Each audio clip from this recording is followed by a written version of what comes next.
Hey guys, welcome back to my channel.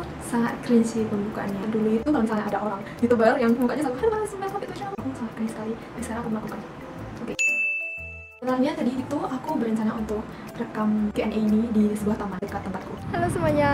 Tapi masalahnya pada saat udah datang di sana, aku lupa bawa tripod. Memang aku gak ada tripod sih. Pokoknya aku gak ada persiapan gitu lah. Dan gak ada tempat untuk rekam itu juga banyak orang. Jadi at the end aku pulang lagi dan aku akhirnya rekam di kamarku. Terus aku desperate banget loh guys, karena aku itu gak tahu gimana pengambilan video yang bagus. Kamarku itu sama sekali gak estetik gitu loh. You see, I even close the light biar kamarku itu lebih estetik, tapi sayangnya gak bisa. But at least I have lighted up a candle for you guys. Ya, kelihatan lebih estetik. Semalam aku post YouTube aku kan, terus kayak banyak yang nanya gitu, kehidupan di Malaysia itu gimana. So in this video, I will answer all your questions. Here we go. Yang pertama, kenapa aku milih kuliah di Malai daripada di Indo? Sebenarnya aku itu nggak mau kuliah di Malai, tapi kemarin aku sempat apply buat SBMPTN, terus nggak lulus guys. Jadi aku milih untuk kuliah di luar negeri secara tiba-tiba. Kenapa Malaysia? Karena pertama dari orang tua juga, mereka lebih setuju lokasi kuliahku itu lebih dekat dari Indonesia. Kebetulan jarak dari Kuala Lumpur ke Medan itu cuma 45 menit. Dulu apa? Udah sampai. Di Turkitan udah sampai. Jadi begitu lah. Yang kedua itu karena aku memang nekat sih. Aku pengen out of comfort zone. Yang ketiga, aku itu kan pengen kuliah jurusan bisnis kan. Sorry ya, tapi aku gak gitu percaya jurusan bisnisnya di Indo. Yang kedua, how's the life expenses in Malaysia? Jadi itu Indonesia sama Malaysia itu hampir sama. Kalau di area aku ya, makanannya nasi plus lauk itu biasanya sekitar 7 ringgit. Tapi kalau di daerah yang lebih terpencil, nasi sama lauk itu cuma 5 ringgit. So, gak gitu berbeda lah. Cuman di sini mungkin agak sedikit mahal. Terus untuk akomodasi, jadi aku tinggal di sebuah apartemen yang harga sewanya itu 2.200 ringgit per bulan. Satu apartemen itu ada 3 kamar, small, medium, dan master. Semuanya dibagi tergantung size kamarnya. Jadi aku sama temenku bagi deh harganya. Makin besar kamar, makin mahal pula harganya. Misalnya nih, kamar small 625 ringgit, medium 750, master 825. Kebetulan aku di sini ambil yang kamar master. Tapi karena kamar master luas, sebenarnya kalian boleh ajak teman kalian untuk dijadikan roommate biar harganya lebih murah. Contohnya nih, kalau kalian ajak satu teman, kalian bagi dua deh harga sewanya. Jadi 412,5 ringgit per bulan. Sebenarnya semua tergantung kalian sih mau pilih kamar yang mana. Cuman kalau aku pribadi memang pengen kamar master karena kamar mandinya itu ada di dalam kamar dan aku gak mau satu kamar dengan orang lain. Oh ya, itu cuma harga sewa rumah, belum termasuk listrik, wifi, dan air. Kalau di kasusku, listrik per bulan itu sekitar 200 ringgit, bagi 3 jadi 67 ringgit. Kalau wifi 100 ringgit, bagi 3 jadi 33. Air biasanya 40 ringgit, bagi 3 jadi 13 ringgit. Dengan kata lain, fix costku untuk harga sewa apartemen plus listrik, wifi, air per bulan di Malaysia itu sekitar 938 ringgit per bulan. Harga ini belum termasuk biaya hidup sehari-hari seperti makan dan transportasi. In terms of transportation, it's really cheap. Jadi kalau kita sebagai student, kita itu dapat concession card like this. Kalau kita kemana-mana pakai concession card, itu dapat diskon 50% LRT. Bahkan kalau bus kita pakai concession card, itu juga dapat diskon 50%. Jadi misalnya, biasa aku pergi dari Bukit Jalil ke Pavilion, itu harganya sekitar 2,5 ringgit. Jadi murah. Konklusi untuk biaya hidup di Malaysia. Dalam case aku, untuk sewa apartemen dan biaya utilitiesnya itu kira-kira 938 ringgit, seperti yang kita bahas tadi. Terus biaya makanan sama transport itu kira-kira 600 ringgit. Aku sebenarnya lebih boros untuk makanan, makanya bisa dibilang biaya makananku itu lumayan mahal. Terus di sini aku juga mau menekankan kalau aku jarang sekali shopping, kayak beli tas, baju, atau yang lain. Aku juga lebih cenderung untuk membeli sesuatu yang benar-benar aku butuh. Jadi biaya jalan-jalanku per bulan itu kurang dari 100 ringgit. Totalnya, kos per bulan itu kira-kira 1.638 ringgit. Kalau kita convert ke rupiah, sekitar 5,7 juta per bulan. Disclaimer dulu, kalau ini semua berdasarkan pengalaman pribadi. Jadi masing-masing orang mungkin memiliki hasil yang berbeda.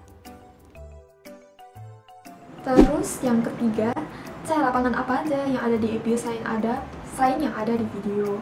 Jadi di dalam kampus kita itu ada lapangan futsal, volley, basketball, full court and half court, dan sebenarnya ada swimming pool tapi lagi under construction. Terus kan kampus kita itu ada akomodasi dalam kampus dan juga ada provide akomodasi di luar kampus. Jadi untuk yang luar kampus itu ada badminton, tenis meja, swimming pool, sama squash.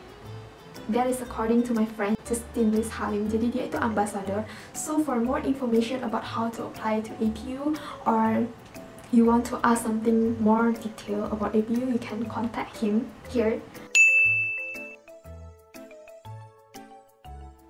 Question number 4. Jadi ada yang nanya, is it easy to make friends? Actually, it is easy if you are an extrovert person atau orang yang memang bisa bersosialisasi. But for me, aku ini unsocial. I don't really have social life here. Tapi aku ada beberapa temen. But don't worry, orang-orang di sini, kalau di kampusku ya, orang-orang di kampusku itu friendly banget. Dan di sini tuh gak ada senioritas sama sekali. So they will help you anything. Kalau ada pertanyaan atau doubt seputar kuliah. Oh ya, salah satu alasan kenapa aku gak mau kuliah Indo itu karena ada ospek dan ada senioritas. For me, it's very nonsense and illogical because they say that senioritas untuk menumbuhkan mental. Bahkan ada yang bunuh diri coba gara-gara senioritas yang semena-mena. So I don't see any benefit of senioritas. Pertanyaan kelima, have you had any discrimination because you are not from Malaysia or anything? The answer is no, karena di kampusku itu memang majority-nya banyak international students and most of them are from Indonesia. Jadi I don't see any discrimination karena kita juga sama-sama Asian, Malaysia and Indonesia sama-sama negara Asia. So kecuali lah kalau misalnya aku ke Eropa itu mungkin ada diskriminasi, but for sesama Asia itu no. Next, ada yang nanya, is it worth it? Dalam konteks ini kayaknya dia nanyanya, is it worth it untuk kuliah di Malaysia? For me, it is worth it if you utilize it. Jadi kalau misalnya kalian utilize apa fasilitas yang ada, really study here, and you use all the facility that the university offer, itu pastinya bakalan worth it. Semua menurutku juga bakalan tergantung sama diri sendiri juga. If you don't want to study, you go to university yang benar-benar privilege banget, itu gak bakal worth it juga. So, it is worth it if you utilize it. Pertanyaan selanjutnya, pro kontra kuliah di Malaysia.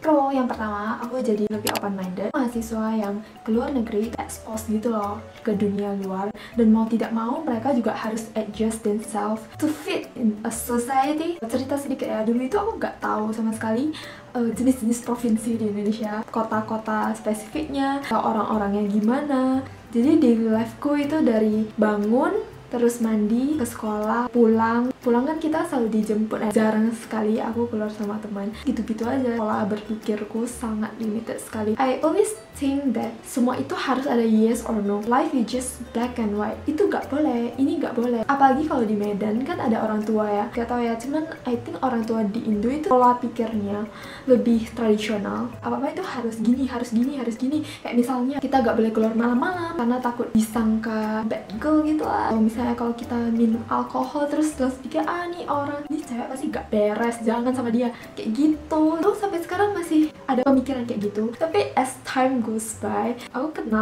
ada kenal beberapa orang gitu, and they are just fine. I mean, kalau mereka baik, why not gitu loh. Yang penting aku baik sama kamu, kamu baik sama aku, we are good together. World is bigger than my expectation. Apalagi kalau di sini itu kita kan memang banyak orang Indo, cuman orang Indonya itu dari berbagai kota. Awalnya aku kira itu Medan, orang di Indonesia itu kayak orang Medan, tapi I was wrong because semua kota itu ada karakteristiknya masing-masing. Pola pikirnya itu beda sama orang Medan. Jadi it's really open my mind. It's not just me gitu loh. Oke, itu pro-nya menurutku yang paling besar. Pro yang kedua, menurutku konten akademik di Malaysia itu lebih better sih daripada di Indo. Gak tau ya, ini berdasarkan opiniku sendiri. Kalau di Indo, berdasarkan pengalamanku dari dulu, itu kita lebih cenderung ke menghafal. Misalnya lah, kita dari SD itu diajarin menghafal terus, kayak ini jawabannya ini jawabannya ini. Kalau di sini itu lebih ke critical thinking. Jadi kita di force untuk berpikir sendiri. Misalnya kita dikasih case study, jadi kita harus mikir sendiri solusinya itu gimana. Pokoknya semuanya gak ada yang hafal gitu loh. Gak tau ya, aku belum pernah kuliah di Indo. Selain itu, kita ada satu modul namanya critical thinking. Menurutku modul itu sangat penting sih. Bahkan pas kemarin aku internship, kita mesti pikir sendiri, kita mesti inisiatif sendiri, and we have to give solutions to a problem. Kita gak boleh